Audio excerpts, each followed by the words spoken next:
Good morning to all of you. इससे पहले आप लोगों ने देखा था स्ट्रक्चर्स ऑफ पायरॉल का, देखा था हेट्रोसाइक्लिक पढ़ा था। और आज हम बात करेंगे फ्यूरॉन के बारे में बात करेंगे कि ये फ्यूरॉन क्या होते हैं, इनका यूज क्या है, या इसका जो केमिकल प्रॉपर्टी क्या है, ये कैसे रिएक्शंस करते हैं। तो चलिए देखते हैं फ्यूरॉन के बारे में।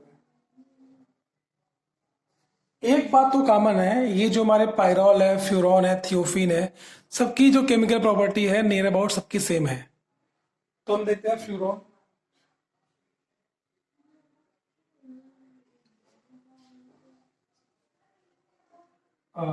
फ्यूरॉन इसे हम लोग बोलते हैं फ्यूरॉन बोलते हैं, फ्यूरॉन। तो जनरली एग्जाम में पूछता है कि जो फ्यूरॉन है हमारा, उसमें कितने सिग्मा बॉन्ड है, कितने पाई बॉन्ड है, ये सिग्मा पाई बॉन्ड जो है कैसे कैसे कैसे ओवरलैप किए हैं। तो दोस्तों हमारे क्लास में बहुत सारे ऐसे बच्चे हैं जिनको नहीं पता है कि सिग्मा बॉन्ड और पाई बॉन्ड क्या होते हैं। तो हम दिखाते हैं आपको। ये हाइड्रोजन, ये हाइड्रोजन, ये हाइड्रोजन, ये हाइड्रोजन। अगर किसी भी कहीं भी अगर आपको सिंगल बॉन्ड दिखेगा तो वो सिग्मा बॉन्ड है। तो आपको सिंगल बॉन्ड 1 2 3 4, ये जितने भी सिग्मा बॉन्ड है, देखो सारे सारे ये बॉन्डिंग है सिग्मा बॉन्ड है। सिंगल बॉन्ड हमेशा सिग्मा बॉन्ड ही होता है। जैसे ये 2 बॉन्ड हो गया, एक सिग्मा एक पाई। अगर हम 3 बॉन्ड करें तो एक सिग्मा 2 पाई। ऐसे होता है, हर जगह ऐसे होता है।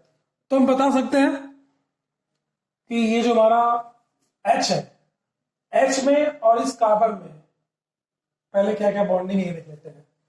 जो ये हमारा हाइड्रोजन है उसमें एक ही इलेक्ट्रॉन होता है, हमको पता है। तो ये जो हमारा s ऑर्बिटल है, और ये जो है इसका जो हम देखेंगे हाइब्रिडाइजेशन, तो इसका क्या होगा 1 2 3 सिग्मा है, इट मीन्स की sp2। ये हमारा sp2 हाइब्रिडाइज है, ये भी हमारा sp2 हाइब्रिडाइज है, ये भी sp2 हाइब्रिडाइज है, ये भी sp2 होगा, ये भी sp2 होगा।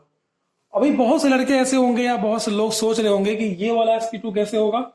ठीक है, तो हम देखते हैं होता क्या है। यहाँ पे एक सिग्मा 2 सिग्मा है, एक ये जो लोन पेयर है वो रेजोनेंस में चला जाएगा, तो उसको हम लोग काउंट नहीं कर सकते। देखो डबल सिंगल ये लोन पेयर। अब ये रेजोनेंस में आ गया तो ये वाला तो गया, ये तो रेजोनेंस में चला गया, तो इसको काउंट नहीं करेंगे, इसको काउंट कर सकते हैं। तो 2 सिग्मा एक ये वाला लोन पेयर 3 हो गया, तो ये भी हमारा क्या हो गया sp2 हो गया। मतलब जो फ्यूरान होगा उसमें 1 2 3 4 कार्बन हो गए, C4 हाइड्रोजन, 1 2 3 4 हाइड्रोजन, C4H4O। ये हमारा फ्यूरान हो गया, फ्यूरान। ठीक है, ये तो दिख रहा है हमें। और कार्बन कार्बन जो C है और C की जो बॉन्डिंग होगी वो sp2 होगी, आपको दिख रहा है sp2 ठीक है। और जो C और H की जो बॉन्डिंग होगी वो sp2 होगी। ये s ऑर्बिटल्स है, ये sp2 है, ये इधर आपको दिख गया, वेरी गुड। और हम लोग क्या देख सकते हैं इसमें, ये हमारा हैकेल्स रूल को भी फॉलो करता है। ये हमारा एरोमेटिक कैरेक्टर्स भी शो करता है। कैसे? जब भी हम बात करेंगे हैकेल्स रूल की तो हम देखते हैं 4n + 2 पाई इलेक्ट्रॉन। अगर n को अगर हम 1 रखें, अगर n = 1 रखा जाए तो 4 × 1 + 2 पाई, मतलब 4 × 4 2 6 6 पाई इलेक्ट्रॉन। तो देखो 2 2 2 6 पाई है। हमने कहा था हम इसको काउंट नहीं करेंगे क्योंकि ये हमारा रेजोनेंस में चला गया, रेजोनेंस में ये जो चला गया तो इसको काउंट नहीं करेंगे। तो ये 2 2 ये 2 6 पाई। तो ये हमारा हैकेल्स रूल को फॉलो कर रहा है। हैकेल्स रूल में एक और बातें होती हैं कि जो कंपाउंड होता है वो प्लेनर होता है, प्लेनर। अब आपको पता ही है अगर sp2 होगा तो प्लेनर ही होगा, ठीक है। और ट्राइगोनल हो, ट्राइगोनल sp2 जो होता है वो ट्राइगोनल ही तो होगा।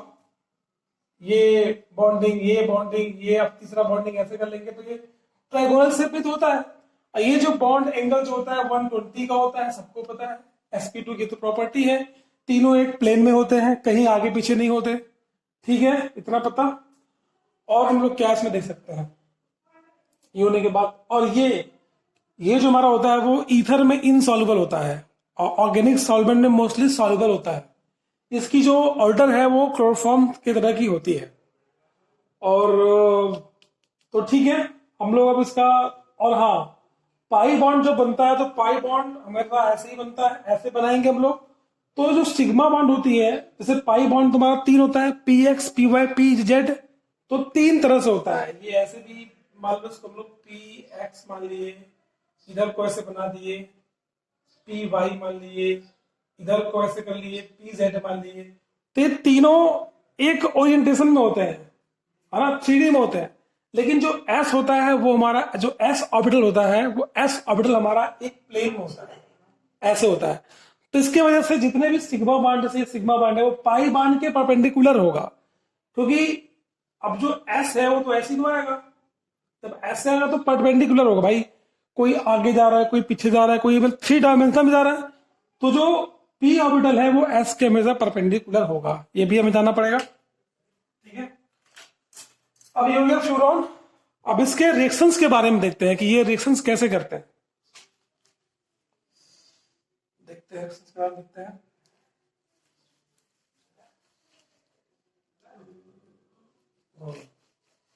बहुत ही रिएक्शंस के होते हैं। रिएक्शंस में हमारा जितने भी हमारे इस टाइप के कंपाउंड्स होते हैं वो इलेक्ट्रोफिलिक सब्स्टिट्यूशंस रिएक्शंस देते हैं। तो हम देखते हैं पहले फ्यूरॉन। अब ये बनता कैसे है, तो इसकी सिंथेसिस देखते हैं पहले। सिंथेसिस कैसे बनाएंगे, तो सिंपल सा हम लोग लेते हैं, इसको हम लोग बोलते हैं C4H8O5। इसको हम लोग बोलते हैं पेंटासन। पेंटासन की रिएक्शन करवाते हैं हम लोग।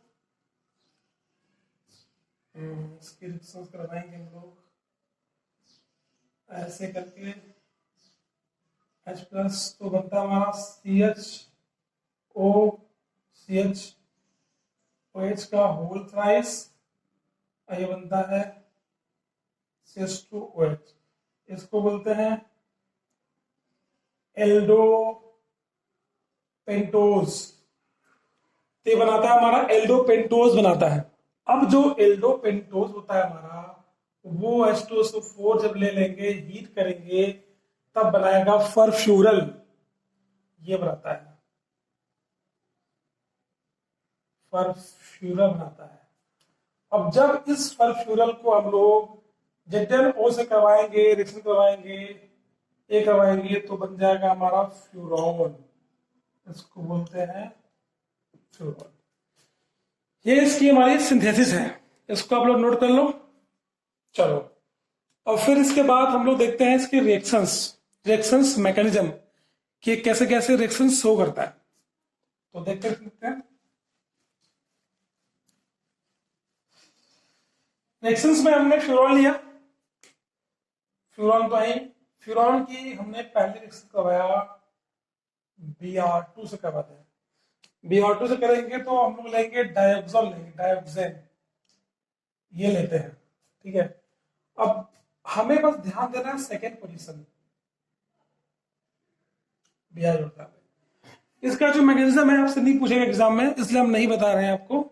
सेकेंड में आपको बस शेप देना है जो भी इसका है। अगर हम बात करें नाइट्रेशन का, इसको बोल सकते हैं हम लोग हैलोजिनेशन बोलते हैं, हम लोग हैलोजिनेशन बोलते हैं इसको, ठीक है। अगर हम बात करें दूसरा को, तो बोलते हैं नाइट्रेशन, बोलते हैं नाइट्रेशन। नाइट्रेशन करवाएंगे हम लोग तो HNO3 से करवाते हैं in the presence of CH3CO का होल थ्राइस, सॉरी, इससे करवाते हैं। इसको बोलते हैं एसिटिक एनाइड्राइड बोलते हैं, इसके प्रेजेंस में करवाते हैं। तो क्या बनता है हमारा, ये नाइट्रो ग्रुप यहाँ पे लगा देना है, ये होता है नाइट्रोफ्यूरॉल। 2 नाइट्रोफ्यूरॉन, सब में 2 ब्रोमोफ्यूरॉन, ऐसे करके बात करेंगे, मतलब इनका नाम रखेंगे हम लोग। फिर हम लोग बात करेंगे, कोई दिक्कत नहीं है, सब कुछ इजी ही है, ये सब तो मैं पढ़ा चुका हूं इससे पहले बेंजीन में, कहां दिक्कत है। फिर हम बात करेंगे, इसको बोलते हैं नाइट्रेशन। फिर हम बात करेंगे सल्फोनेशन की। तो हमने क्या लिया यहाँ पे, फ्यूरॉन लिया, फ्यूरॉन का रिएक्शन करवाया हम लोगों ने SO3 के प्रेजेंस में, SO3 से करवाया in the presence of pyridine, हमने पायरिडीन ले लिया, इसके प्रेजेंस में करवाया, तो क्या बच जाएगा,